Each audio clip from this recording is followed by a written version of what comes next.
there. That the depth doesn't permit it. Yeah, I haven't looked at his bench if he even has any options to look that out, but I'm looking a little bit. Sexy Rexy Burkhead. Well, he has Kenny Galladay in his starting lineup, if that tells you what his bench options are. Yeah, got it. So Darren Waller at tight ends, Cordarrelle Patterson and Galladay in the flex. So some issues on the lineup side for Daigo to start the season. The projected total right now is Daigo actually scoring 200 or projected points, almost 201, with Kenneth at 185. Buffalo defense did mostly, yeah. That's Buffalo right. 17 from Buffalo. Good to bring that up. It's a good start. And the 2.4 points for Allen Robinson. That's where those new swung the what is up with that? There was the graphic though. There was a tweet that was sent out, and this person had all like tape of all of Allen Robinson's routes. Oh, I did see that. He was open on some. Yeah, not all of them though. Yeah, I did see that video. He was open on some. Yeah. But Matthew Stafford was either running for his life or having sex with Cooper Kupp. Yep. Yeah. And it wasn't like Jalen Ramsey was covering Robinson. The stat on Jalen Ramsey was he just got torched all night long. Yeah. What is so? That? I mean, that's a good point to touch on. Is Allen Robinson had a horrendous year last year on the Bears. Are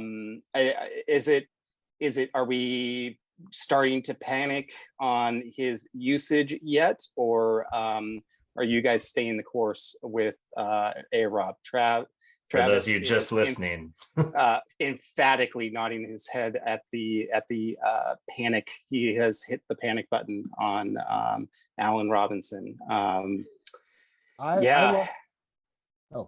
DC, no, go ahead. I lost your audio for just a moment, but yes, man, like panic. Like, is there a clause in the league where Cooper Kupp is not allowed to be covered? Yeah. Like, what is this? Like, I was thinking today, who is going to be this year's Cooper Kupp? It's going to be Cooper Kupp. Cooper Kupp is going to be this year's Cooper Kupp. Jesus Christ. Fantasy football doesn't have to be hard sometimes. It's reminiscent of Antonio Brown season after season. Yeah. Cooper Kupp is not fast. He's not fast. Cooper Kupp is not allowed to be covered. Yep. I will have no hair if I have to try to figure out what is happening with this thing. They know. I don't understand. The secret is in Eastern Washington, where he played his college football. Go Eagles. Team that dude. Yeah. Make Matthew Stafford throw the ball to someone else. I do think that A-Rob is going to have some good games still, but this is very questionable usage. But it could be just because you guys said it. Stafford was running for his life all night. If you are an Allen Robinson person, if you're an Allen Robinson dude or gal or whatever, if you're an Allen Robinson trade for him right now. Yeah. Trade for him right now if you're an Allen Robinson person. Yeah. Next week, when they manufacture like 6 for 80 and like 2 touchdowns, you're not going to get him. Yeah, especially if that owner also or manager also drafted him last year, because if this is your second year in a row of the Allen Robinson experience, that person is done with him already. To wrap up this matchup, I think that even with the 17 points on the defense side, I do like Kenneth in this game. I think that Trey Lance is going to get it done against Chicago, and Cortland Sutton and his running backs should provide a very good overall strength for this matchup. So I'm going to go with Kenneth on this one. I agree. Like I too will go with Kenneth. yeah, there's a few owners of the Green Bay Packers. I think they have a public trust. Yeah. The person who has the most shares of the Green Bay Packers is Dalvin Cook. Yeah. Yep. He And owns them. Right. Tim, what do you think? I'm going that too. I just with Dobbins still in the lineup. Well, yeah, and that's And like no bench. Dobbins is going to be in the lineup Yep. tomorrow. Dude, no sure, bench and will not be options. playing, so Yeah. that's Yep. minus 15 projected points up for Daigo. So it's essentially tied right now. Is Daigo If like- it was my team, I would be putting in Sexy Rexy over Dobbins. I think that Rex Burkhead is going to get a lot of targets. I don't mean to throw any shade on your guy Tim Dameon Pierce, but I do think that Houston is going to see him as the passing down back, and they're going to be trying to keep up with Indianapolis. Wow. So Daigo, switch it out or face the consequences. Go grab Andy Isabella. Yeah. Well, Okay. As moving Daigo on. listens to this podcast tomorrow night. Tomorrow night, yep. Shit, guys. Okay, so next matchup, we have Schmashley betting on McCaffrey versus Emily Tap That Bass or Tyler Bass. On Ashley's side, she is playing at quarterback Joe Burrow, wide receivers Mike Evans and Robert Woods, and at running back CMC, of course, and then Antonio Gibson. At tight end, she is set with Mark Andrews, and in the flex, Elijah Moore, who I love this year now that Jason traded him to me in TPR, and Brandon Cooks at her flex points. So strong Pretty- quarterback, strong wide pretty receiver solid one. team up and down. Yeah.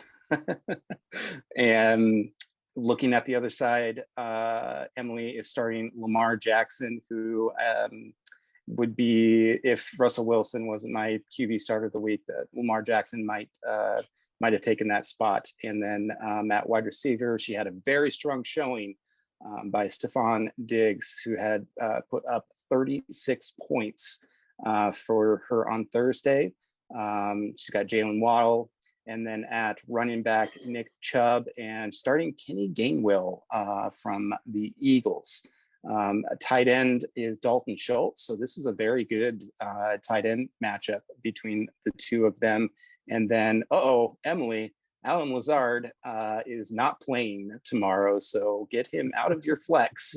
And then in the second flex position, Albert O for Denver. Alan Lazard not playing in real life, but will be playing on Emily's team. Yeah. Yes. Apparently can still get her 1.3 points just being on the bench. So oh, man. Yeah, with all those things mentioned, the projected total right now is at betting on McCaffrey at 205 versus 178, and I do see it kind of playing out that way, even with the good performance by Stephon Diggs. I think that Ashley's team just has the extra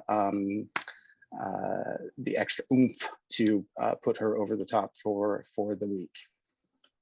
I'm going to use this opportunity to talk about my start of the week for running back. Here we go.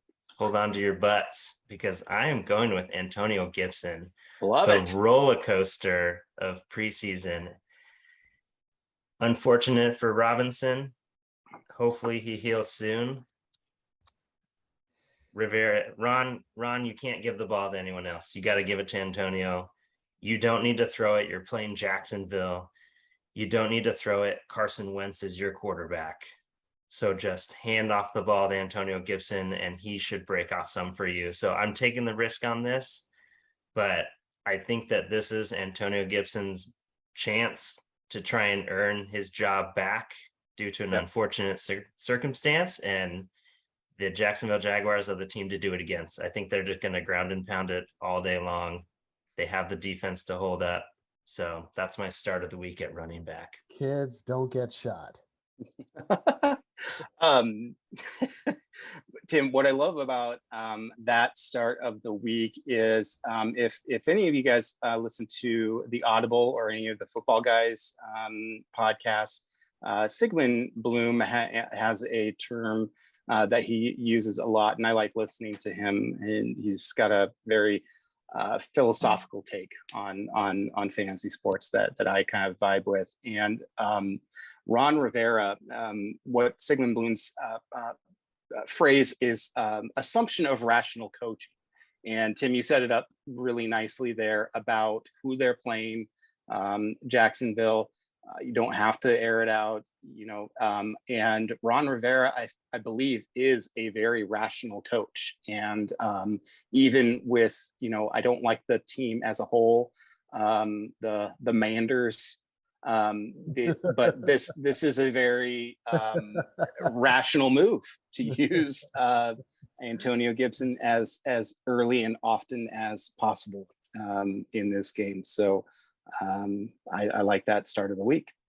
Trade Antonio Gibson on Monday. Yes, so high. Trade Antonio Gibson. He will go off. Trade him immediately. So I think that this is going to be a pretty pretty good blowout with Ashley taking this one. I think probably lock of the week. Yeah. Ashley over Emily. Yeah. Okay. If we did a survival pool, Yes, would be it the would team. be Emily. Fantasy Or Ashley. survival. We need to do this. That's We need to do that. We need to do that. I think we all just picked Ashley's team. So if she wins, That's right. continue with it. Okay. But I mean, Lamar, I would be afraid of Lamar hanging like 60 for our scoring. Yeah.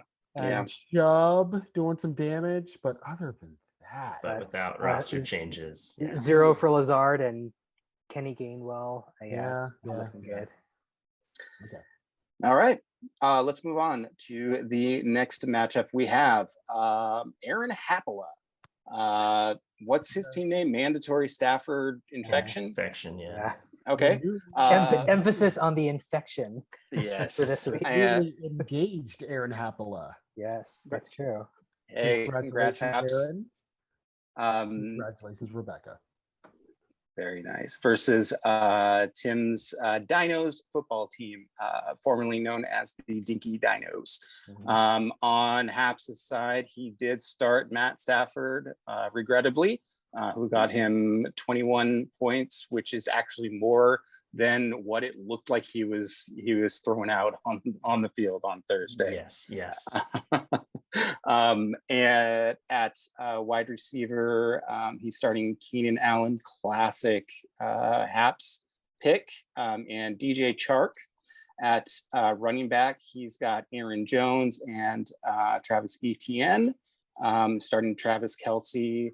At tight end, and in the flex, he's got Damian Harris for New England, and then MVS from the Chiefs. And then on Tim's side, of course, he's starting Justin Herbert, guys. Of course he is. Can take the guy out of San Diego. The two top wide receivers for Tim's team is going to be Darnell Mooney and Devonta Smith. Smith being left for dead out there in the ADP for the AJ Brown signing over there. I think that was a sneaky good pick, and I do like him this year. At running back, two full-grown men in DeAndre Swift and Dameon Pierce. And at tight end, sleeper Cole Kmet.